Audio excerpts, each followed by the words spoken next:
Hello all of you, myself Tanmay Gupta. Welcome back to Chemistry Culture. I hope you all are doing really very well. So आज का जो हमारा lecture है वो बहुत ही ज़्यादा इंटरेस्टिंग, बहुत ही ज़्यादा मज़ेदार होने वाला है. साथ साथ चलते रहिए वीडियो में और बहुत मज़ा आने वाला है आपको. तो आज के लेक्चर में हम लोग बेसिकली डिस्कस क्या करने वाले हैं, डिस्कस हम लोग करने वाले हैं कुछ special case on the enthalpy of reaction. Last lecture में हम लोगों ने पढ़ा हुआ है एंथैल्पी ऑफ रिएक्शन डिटेल में. आज के लेक्चर में कुछ हम लोग स्पेशल केसेस की बात करेंगे. ठीक है, अब स्पेशल केसेस आप लोग सोच रहे होंगे क्या है क्या है क्या है. चलो बताते हैं, स्टार्ट करते हैं अपना लेक्चर. ठीक है, सबसे पहले तो ईयरफोन लगाओ, घर का एक कोना पकड़ लो, सारे डिस्ट्रैक्शन से दूर. सबसे बड़ा डिस्ट्रैक्शन तो फोन है, उसी में तो पढ़ा रहे हो, है नहीं. ठीक है, और कॉपी पेन के साथ स्टार्ट करते हैं अपना लेक्चर. तो हम लोग सबसे पहले बता देते हैं कि लास्ट लेक्चर में जब हमने एंथैल्पी ऑफ रिएक्शन बताया था तो आपसे कहा था अगर आपकी कोई भी रिएक्शन हो रही है, कोई भी रिएक्शन हो रही है, लेट से ये हमारी रिएक्शन हो रही है. ठीक, अब इस रिएक्शन के केस में जो भी एंथैल्पी चेंज हम लोग निकालेंगे, इस रिएक्शन के केस में, इस पर्टिकुलर रिएक्शन के केस में जो भी एंथैल्पी चेंज हम लोग निकालेंगे उसको हम लोग नाम देंगे enthalpy change of that reaction. ठीक है ना, जो भी एंथैल्पी चेंज इस रिएक्शन का होगा, इस पर्टिकुलर रिएक्शन का होगा, उसको हम लोग एंथैल्पी ऑफ रिएक्शन का नाम दे देंगे. एंथैल्पी ऑफ रिएक्शन का नाम दे देंगे. इस बात को ध्यान रखना, जिस रिएक्शन का जो भी एंथैल्पी चेंज होगा उस रिएक्शन के हिसाब से enthalpy change of that reaction हम लोग कहेंगे. ठीक, अब देखो डिफरेंट रिएक्शंस के नाम डिफरेंट होते हैं, हम लोगों ने पढ़ा हुआ है ना. बहुत सारी रिएक्शंस होती हैं, उनके नाम डिफरेंट होते हैं, उनकी प्रोसेस डिफरेंट होती है, उनको डिफरेंट नाम से बुलाया जाता है. तो उन डिफरेंट नाम के अकॉर्डिंग ही हम लोग डेल्टा एच यानी एंथैल्पी चेंज का नाम रखते हैं. नहीं समझ आ रहा? चलो एग्जांपल से समझाते हैं. देखो, अगर कोई समझ लो रिएक्टेंट है हमारा सॉलिड, वो हमारा कन्वर्ट हो रहा है लिक्विड स्टेट में. सॉलिड रिएक्टेंट है हमारा, प्रोडक्ट बना रहा है लिक्विड फॉर्म में. तो इस प्रोसेस को हम लोग बेसिकली फ्यूजन के नाम से जानते हैं. फ्यूजन, सॉलिड फ्यूज हो रहा है लिक्विड में. Solid is fuses to liquid. काफी सारे लोग काफी सारी प्रोसेस, मतलब कि काफी सारी जगह पे ये हम लोग मेल्टिंग के नाम से भी पढ़ते हैं, but fusion is the right word. Fusion is the right word. ठीक है, अब इस रिएक्शन का जो भी एंथैल्पी चेंज होगा, इस रिएक्शन का जो भी एंथैल्पी चेंज होगा वो इसके नाम से आएगा, है ना. Enthalpy change of that reaction is equals to क्या लिखेंगे? Fusion, enthalpy change of fusion, enthalpy change of fusion. Clear हुआ थोड़ा थोड़ा? चलो एक और एग्जांपल लेते हैं. कोई भी लिक्विड मान लो गैस में कन्वर्ट हो रहा है, कोई भी लिक्विड गैस में कन्वर्ट हो रहा है, रिएक्टेंट लिक्विड फॉर्म में है और प्रोडक्ट जो हमारा बना वो गैसेस स्टेट में है. तो इस प्रोसेस को हम लोग वेपराइजेशन का नाम देते हैं, वेपराइजेशन का नाम देते हैं.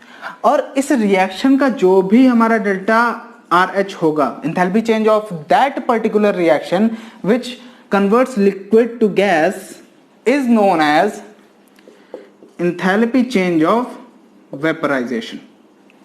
Enthalpy change of vaporisation. समझ आई बात?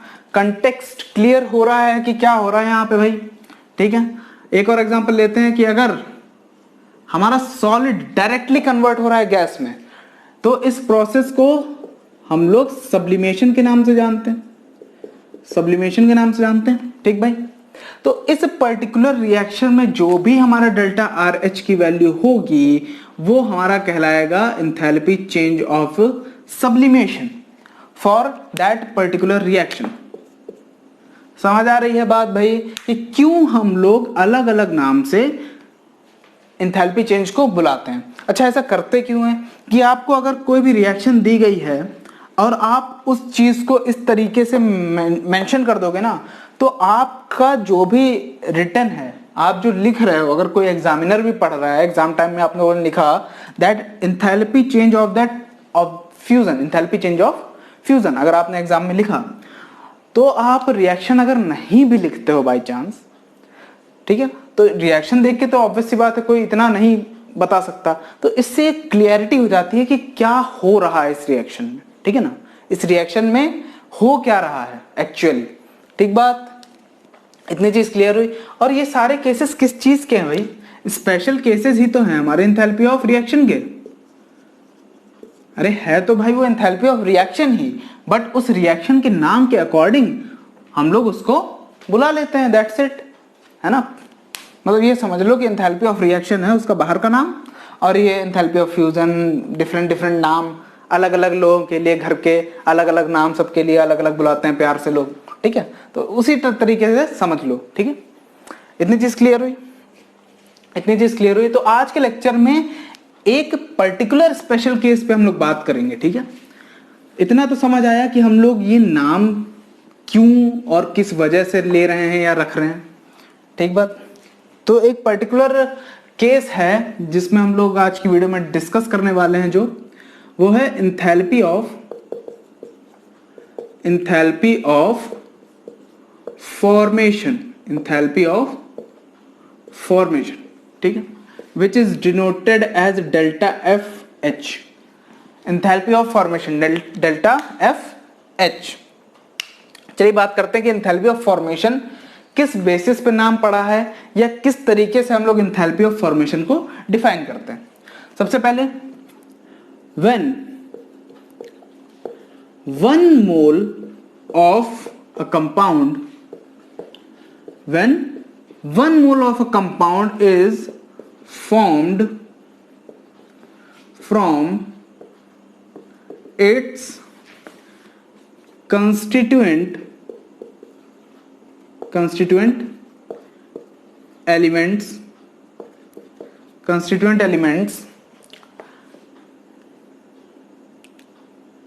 present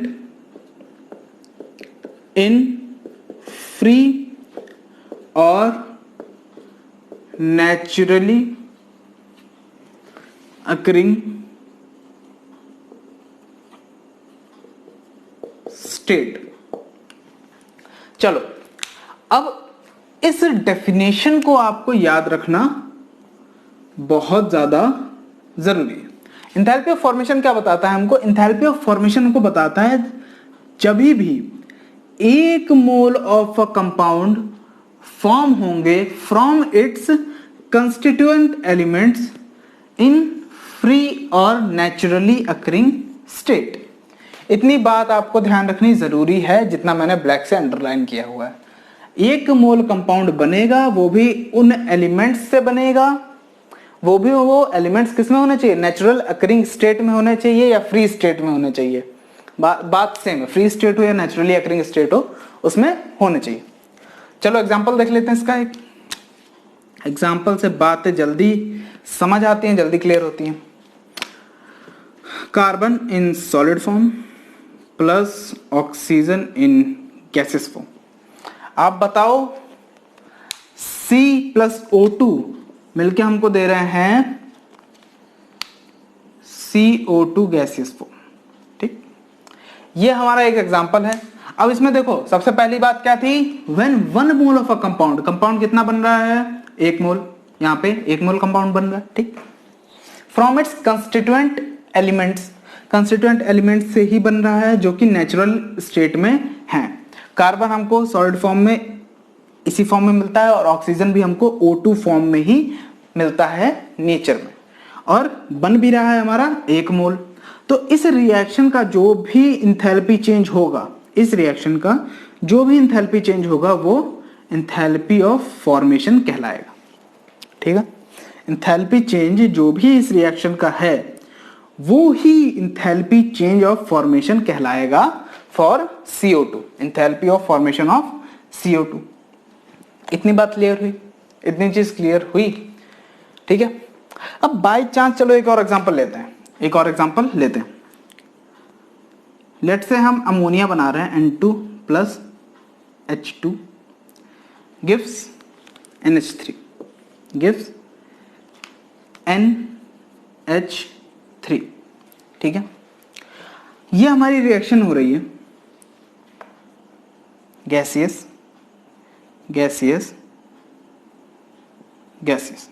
चलो मान लेते हैं ये हमारी रिएक्शन हो रही है। अब इसको पहले तो हम लोगों को क्या करना है?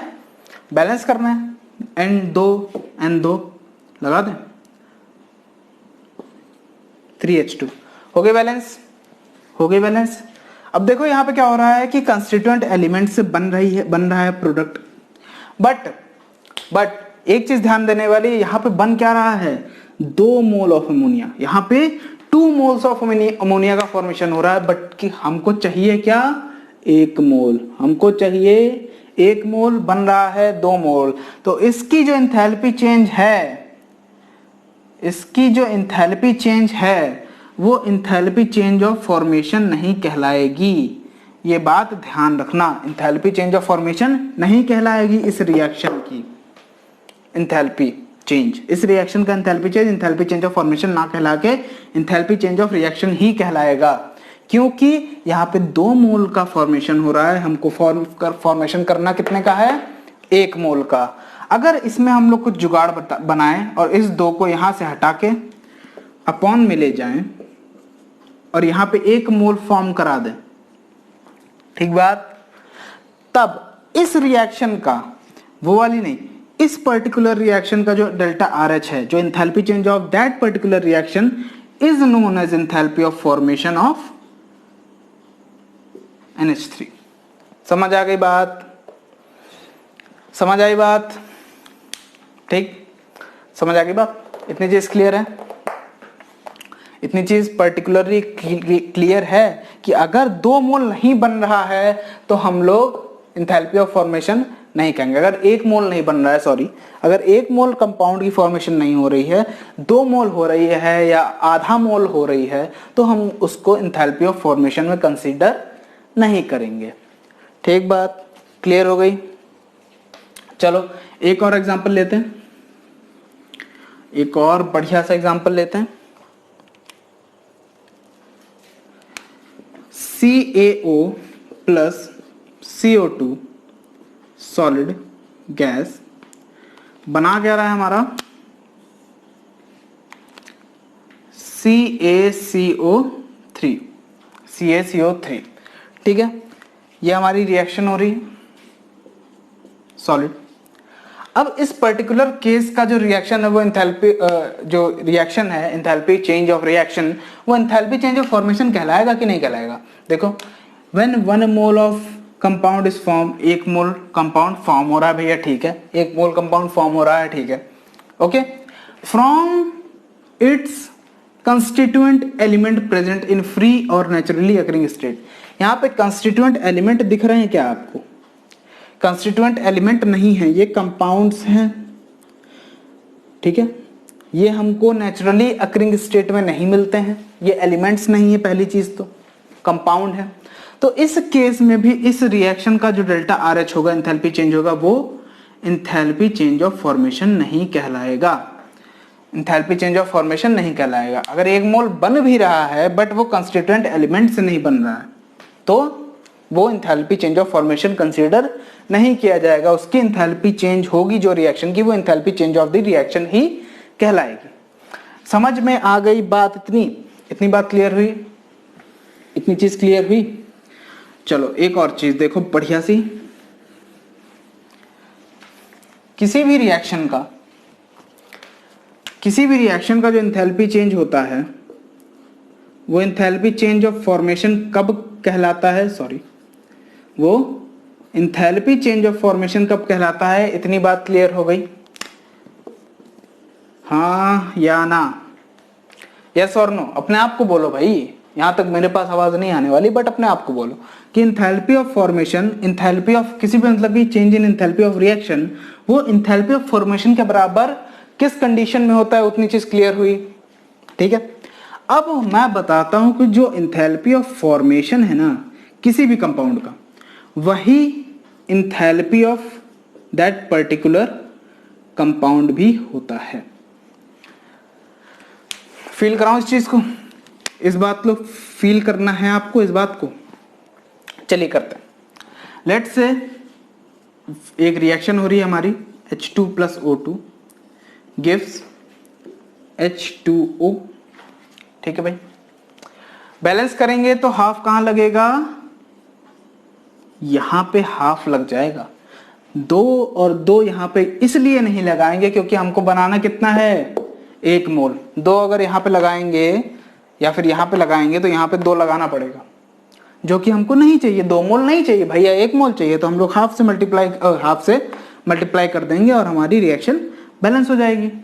अब इस रिएक्शन में अगर आप डेल्टा एच निकालो, डेल्टा एच का फॉर्मूला मैंने क्या बताया हुआ है आपको हमेशा से, लास्ट लेक्चर में ही बताया है, HP माइनस HR। ध्यान रखो इस बात को, इस चीज को ध्यान रखो, हमेशा ध्यान रखो, ऑलवेज। चलो यहाँ पे डेल्टा RH है, डेल्टा RH है enthalpy of reaction. Enthalpy of that particular reaction क्या हो जाएगी, क्या हो जाएगी, enthalpy change, sorry, enthalpy change of H2O, product में तो खाली इतना ही था H2O।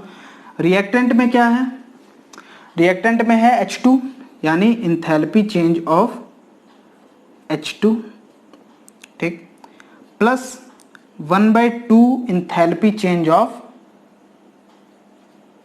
O2। मैंने बताया हुआ है कि जो स्टोइकियोमेट्रिक कोफिशिएंट्स हैं वो मल्टीप्लाई में आ जाते हैं। लास्ट लेक्चर नहीं देखा तो भैया देख लो, I request you please, I urge you to please, आप वो लेक्चर पढ़ के आइए तो आपको इस लेक्चर में बहुत ज्यादा मजा आने वाला है, ठीक है। इतनी चीज क्लियर हुई। अब उसी लेक्चर में मैंने एक और बात बताई थी कि कोई भी अगर एलिमेंट या कंपाउंड तो नहीं होता है, ऑब्वियस सी बात है, एलिमेंट, कोई भी एलिमेंट अगर अपनी नेचुरल अकरिंग स्टेट में है, कोई भी एलिमेंट अगर अपनी नेचुरल अकरिंग स्टेट में है और वो स्टेट उस एलिमेंट की सबसे ज्यादा स्टेबल स्टेट है, तो उसका डेल्टा एच की वैल्यू, तो उसके डेल्टा एच की वैल्यू 0 होती है। मैंने बताया भी है क्यों होती है ना, एक स्टैंडर्ड सेट किया गया है चीजों को सिंप्लीफाई करने के लिए, ठीक है, एक स्टैंडर्ड सेट किया गया है। अगर किसी भी कोई भी जो एलिमेंट है वो नेचुरल अकरिंग स्टेट में प्रेजेंट है, जैसे हाइड्रोजन, क्लोरीन Cl2 की फॉर्म में प्रेजेंट होता है, ऑक्सीजन O2 की फॉर्म में प्रेजेंट होता है, कार्बन सॉलिड, ठीक है ना, in the form of graphite, graphite इसका सबसे ज्यादा स्टेबल फॉर्म है कार्बन का, ठीक। इतनी चीज क्लियर हुई है ना। ये है सल्फर, मान लो S8 का रोम्बिक वाला, रोम्बिक स्ट्रक्चर जो होता है उसका, फॉस्फोरस कौन सा, व्हाइट फॉस्फोरस, इन सब की इंथैल्पी चेंज जो होता है वो 0 माना गया है, 0 माना गया है, ठीक है। तो यहाँ पे आओ, इंथैल्पी चेंज ऑफ रिएक्शन हम लोग निकाल रहे हैं इस रिएक्शन के लिए, और ये रिएक्शन कौन सी है, 1 मोल बन रहा है, वो भी कंस्टिट्यूएंट एलिमेंट से बन रहा है, तो इंथैल्पी ऑफ रिएक्शन क्या कहलाएगी, इंथैल्पी ऑफ फॉर्मेशन कहलाएगी कि नहीं, कहलाएगी कि नहीं, हाँ या ना, अपने आप को बताओ, कहला गई, ठीक। अब ये तो हो गई हमारी delta H of H2O, delta H of H2O minus इसका हाइड्रोजन का एंथैल्पी चेंज 0, ठीक, ऑक्सीजन का एंथैल्पी चेंज 0, ये तो 0, तो enthalpy change of H2O is equal to enthalpy of formation of H2O, आया या नहीं, enthalpy of formation of H2O आया या नहीं।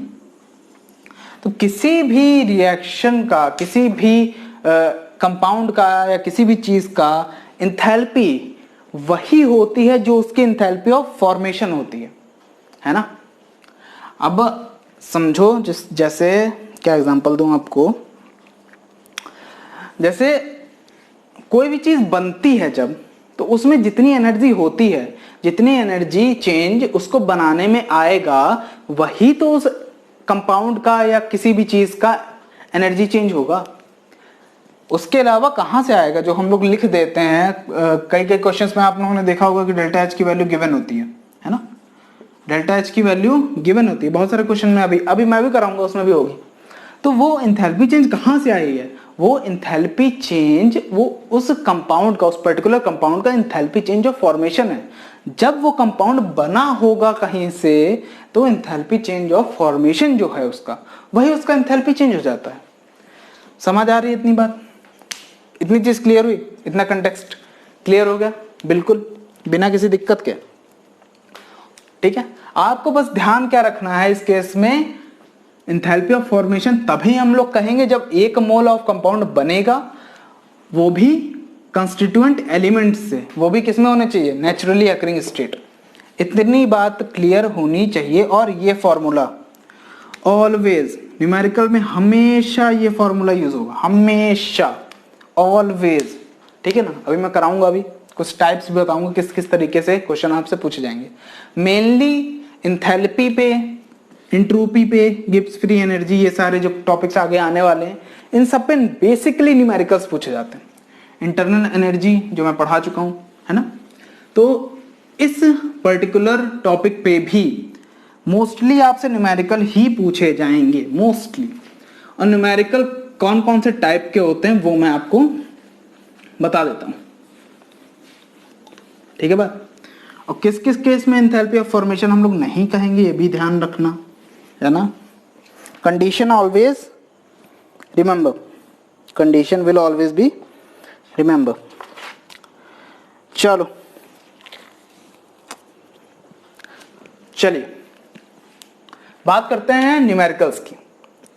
देखिए पहला टाइप जो है न्यूमेरिकल का, इसमें टाइप 1, मैं आपको टाइप सारे बता दे रहा हूं।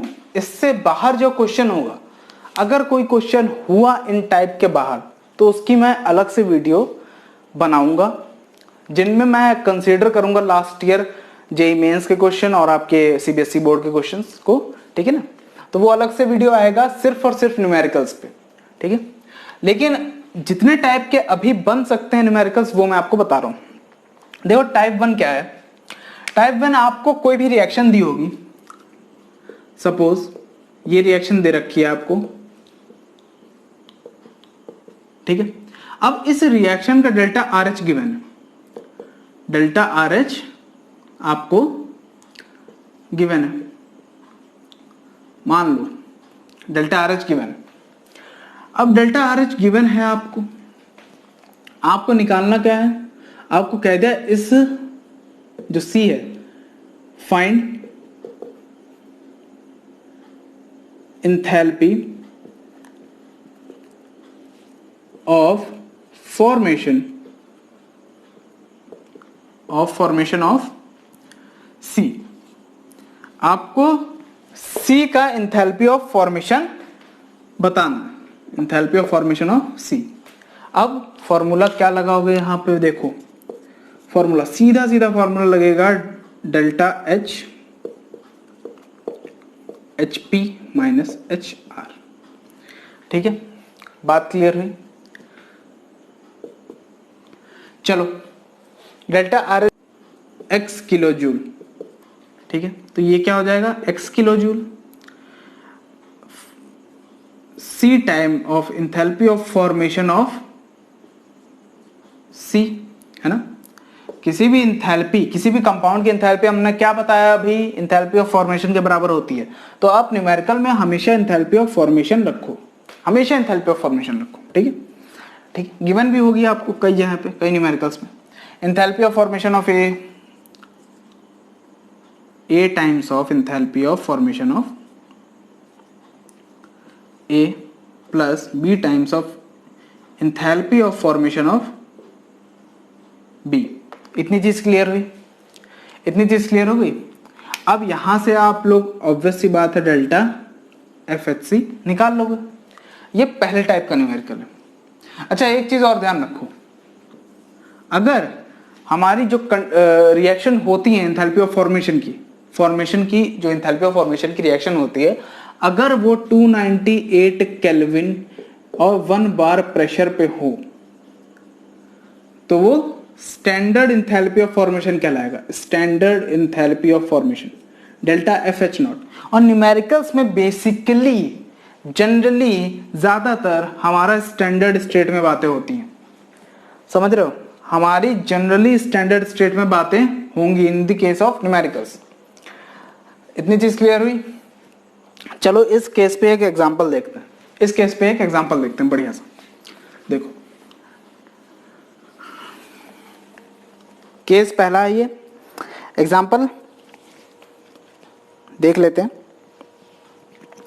आपको रिएक्शन गिवन है N2 plus H2 gives 2NH3। ये आपको रिएक्शन गिवन है। एंथैल्पी ऑफ रिएक्शन दे रखी है, डेल्टा RH आपको गिवन है -92.2 किलो जूल्स। ठीक है, इतनी चीज क्लियर है। आपको निकालना है enthalpy of formation of ammonia NH3 क्या होगा। Enthalpy of formation of ammonia निकालना है आपको। तो देखो, सबसे पहली बात enthalpy of formation of ammonia, पहले हम लोग पूरा प्रोसेस अप्लाई करेंगे, उसके बाद बात करेंगे। ठीक है, डेल्टा RH आपको गिवन है कितना, -92.2 किलो जूल। अगर यही चीज स्टैंडर्ड स्टेट में हो रही होती, यानी 298 केल्विन और 1 बार प्रेशर पे, तो यहाँ पे नॉट लग जाता। ठीक है, नॉट लग जाता तो यहाँ पे भी नॉट लग जाता। इतनी चीज क्लियर हो रही है। अब लगा दो फॉर्मूला डेल्टा RH का। ठीक, HP minus HR, enthalpy change for the product minus enthalpy change of the reactant. तो 2 times enthalpy change of formation of ammonia NH3 minus N2 क्या हो जाएगा, nitrogen, plus 3 times of delta FH0 of hydrogen, है ना। तो बात क्या हुई हो जाएगी यहाँ पे, डेल्टा RH कितना गिवन है, -92.2 kilo joule, -92.2 kilo joules is equals to 2 times of enthalpy of formation of NH3 minus enthalpy of formation of nitrogen in standard state. Nitrogen इसी फॉर्म में नेचुरली अकरिंग स्टेट में present होता है तो 0। Hydrogen H2 की form में ही naturally अकर होता है, नेचुरली हमको H2 की फॉर्म में ही मिलता है। स्टैंडर्ड स्टेट में इसकी भी एंथैल्पी चेंज 0। तो क्या आ जाएगा, enthalpy change of formation at standard condition of NH3 is equals to 92.2 by 2. It's approximate 46.1 kilojoule पर मोल। एंथैल्पी ऑफ फॉर्मेशन हमेशा 1 मोल के लिए निकाली जाती है। अच्छा, ये तो हम लोग बोर्ड वगैरह में अगर करें तो हम लोग को पूरा सॉल्व करना पड़ेगा। ठीक है, लेकिन अगर मेंस वगैरह में अगर इसका सवाल आता है, आपके पास टाइम कम है, तो आप किस तरीके से करोगे। आपको क्या दे रखा है, 2 मोल अमोनिया इस रिएक्शन में फॉर्म हो रहा है। दिमाग लगाना, देखो दिमाग लगाना, समझना। 2 मोल अमोनिया इस रिएक्शन में फॉर्म हो रहा है और इस रिएक्शन की एंथैल्पी दे रखी है 92.2 किलो जूल। 2 मोल के लिए इतनी दे रखी है ना। 2 मोल NH3 के लिए -92.2 किलो जूल्स दे रखी है एंथैल्पी चेंज ऑफ रिएक्शन। और एंथैल्पी चेंज ऑफ फॉर्मेशन के लिए कितने के लिए निकालनी होती है, 1 मोल के लिए। 1 मोल अमोनिया के फॉर्मेशन के लिए निकालनी होती है ना।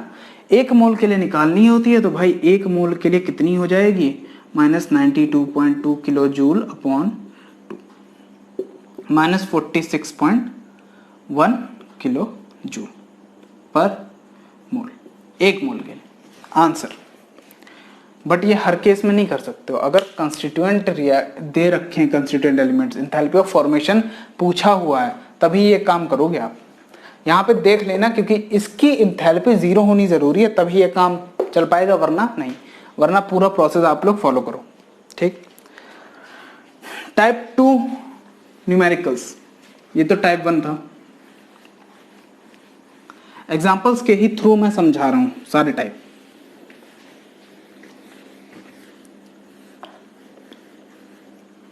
ठीक है, एग्जाम्पल्स के ही थ्रू मैं समझा रहा हूं सारे टाइप। दूसरा एग्जाम्पल देखो क्या है, टाइप 2। आपको एक रिएक्शन दे रखी है CH4 plus O2 gives out CO2 gas plus H2O liquid. ये आपको रिएक्शन दे रखी है और आपको क्या गिवन है मैं बता रहा हूं। और आपको गिवन है delta formation of CH4, delta formation of CO2, delta formation of H2O, इतनी चीजें आपको गिवन है।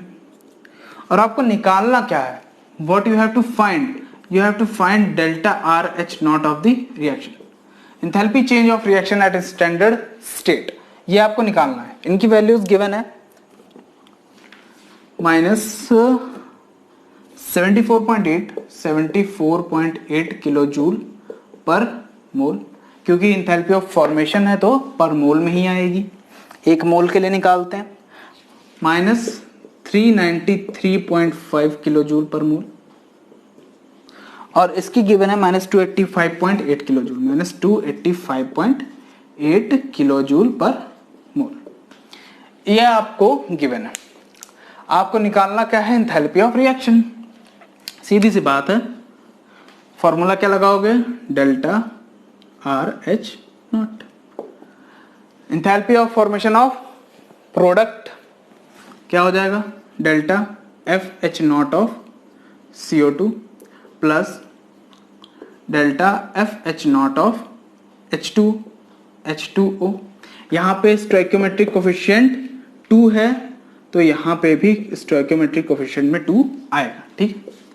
Minus enthalpy of formation delta FH not of CH4 plus 2 times of delta FH not of oxygen, ठीक है। ये आपको मिल गया। अब डेल्टा RH नॉट निकालना है, सीधे सीधे वैल्यूज रखते जाओ और आंसर पाते जाओ। CO2 की कितनी है, -393.5, H2O की 285.8, -2 × 285.8 माइनस CH4 की कितनी है, -74.8, -74.8। ऑक्सीजन की तो गिवन नहीं है, क्या रखोगे, ऑक्सीजन कहाँ है, यहाँ पे ऑक्सीजन अपनी नेचुरल स्टेट में है। और नेचुरल स्टेट में अगर हमारा कोई भी एलिमेंट है और स्टैंडर्ड कंडीशन में उसकी एंथैल्पी ऑफ फॉर्मेशन 0 होती है। ये बात ध्यान रखना भाई, बहुत बार बता चुका हूं मैं, ये बात ध्यान रखो। डेल्टा RH नॉट की वैल्यू आप लोग यहां से कैलकुलेट कर लो, है ना, कैलकुलेट कर सकते हैं अपने आप, ठीक है। डेल्टा RH नॉट की वैल्यू यहां से आ जाएगी। ये हमारा सेकेंड टाइप का था जिसमें आपको enthalpy of formation of compounds given होंगे, आपको निकालना क्या होगा, enthalpy of reaction, enthalpy of reaction at standard state, enthalpy of reaction at standard state, ठीक है। इतनी चीज क्लियर हुई, ओके। थर्ड टाइप क्या है, थर्ड टाइप का न्यूमेरिकल क्या है, देखो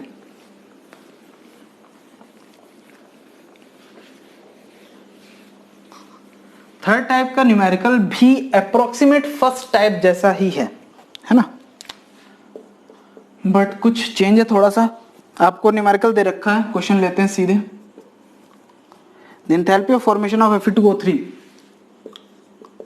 एंथैल्पी या फिर ऐसे लिख लो, enthalpy of formation of Fe2O3 हमको गिवन है -824.3 किलो जूल्स, ठीक।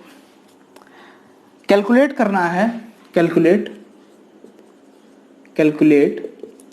डेल्टा RH ऑफ, आपको एंथैल्पी चेंज कैलकुलेट करना है, ठीक है। एंथैल्पी चेंज कैलकुलेट करना है for 4Fe plus 3O2 gaseous gives out 2Fe2O3, 2Fe2O3।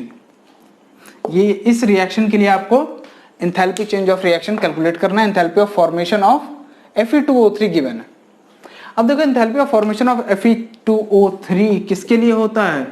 पर मोल। अगर किसी की हम लोग फॉर्मेशन की बात कर रहे हैं, आपसे कहा जा रहा है कि एंथैल्पी ऑफ फॉर्मेशन निकालो या एंथैल्पी ऑफ फॉर्मेशन दिया हुआ है, तो वो किसकी बात कर रहा है? 1 मोल की। 1 मोल फॉर्मेशन की बात कर रहा है। यहाँ पे बन कितना रहा है? 2 मोल। 1 मोल में कितना बन रहा है? 1 मोल में कितना बन रहा है? -824.3 -824.3। तो 2 मोल में कितना बनेगा? 2 मोल में कितना बनेगा? -2 × 824.3। ये तो हो गया शॉर्ट मेथड। बट अगर एक्चुअली हम लोग को फॉर्मूले से के हिसाब से चलना है तो क्या करेंगे? डेल्टा RH0 इस रिएक्शन का निकालना है। क्या करेंगे? 2 times of delta FH0 of Fe2O3 Fe2O3 product में खाली यही था। रिएक्टेंट में क्या है? Delta FH0 of oxygen, delta FH0 of oxygen plus delta FH0 of ferrous Fe। यहाँ पे कितना लग जाएगा?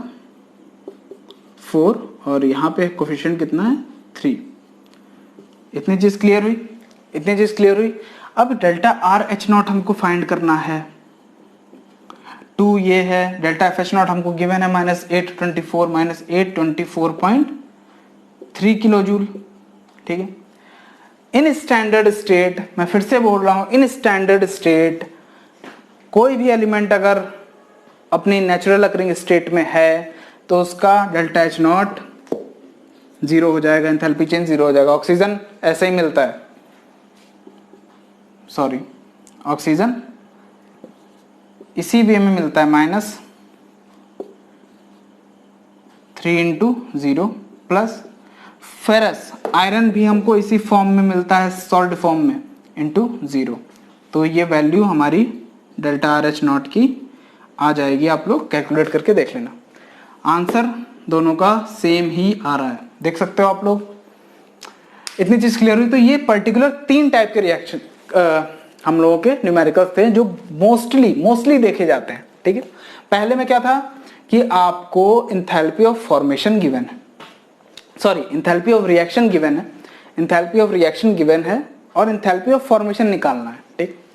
दूसरा केस क्या था जिसमें आपको एक रिएक्शन दे रखी है, उसमें ऑलमोस्ट हर कंपाउंड के आपको एंथैल्पी ऑफ फॉर्मेशन गिवन है, आपको एंथैल्पी ऑफ रिएक्शन उससे निकालना।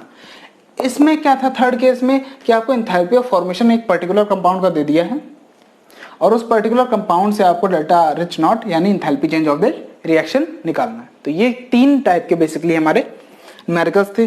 कुछ और एक्स्ट्रा होगा अगर तो डेफिनेटली मैं न्यूमेरिकल वाले जो वीडियो होगा पर्टिकुलर अलग से उसमें मैं ऐड करूंगा और अच्छे से समझाऊंगा, बिल्कुल। ठीक। तो बेसिकली आज इतना ही लेक्चर था। आज की सेवाएं समाप्त करते हैं। मिलेंगे आपसे नेक्स्ट लेक्चर, नेक्स्ट वीडियो के साथ। आई होप आपको अच्छा लगा होगा, समझ आया होगा पूरा लेक्चर। ठीक है ना। थोड़ा सा अगर नहीं समझ पा रहे हो न्यूमेरिकल्स में, अगर कुछ भी थोड़ा सा भी डाउट है, रिमाइंड करो, वीडियो देख लो और नोट्स मैं प्रोवाइड कराऊंगा, वो जरूर बना लेना। ठीक है ना। आई होप आप लोग सब अच्छे हैं, हंसते रहिए, मुस्कुराते रहिए। मिलेंगे आपसे नेक्स्ट लेक्चर, नेक्स्ट वीडियो में। टिल देन, जय हिंद।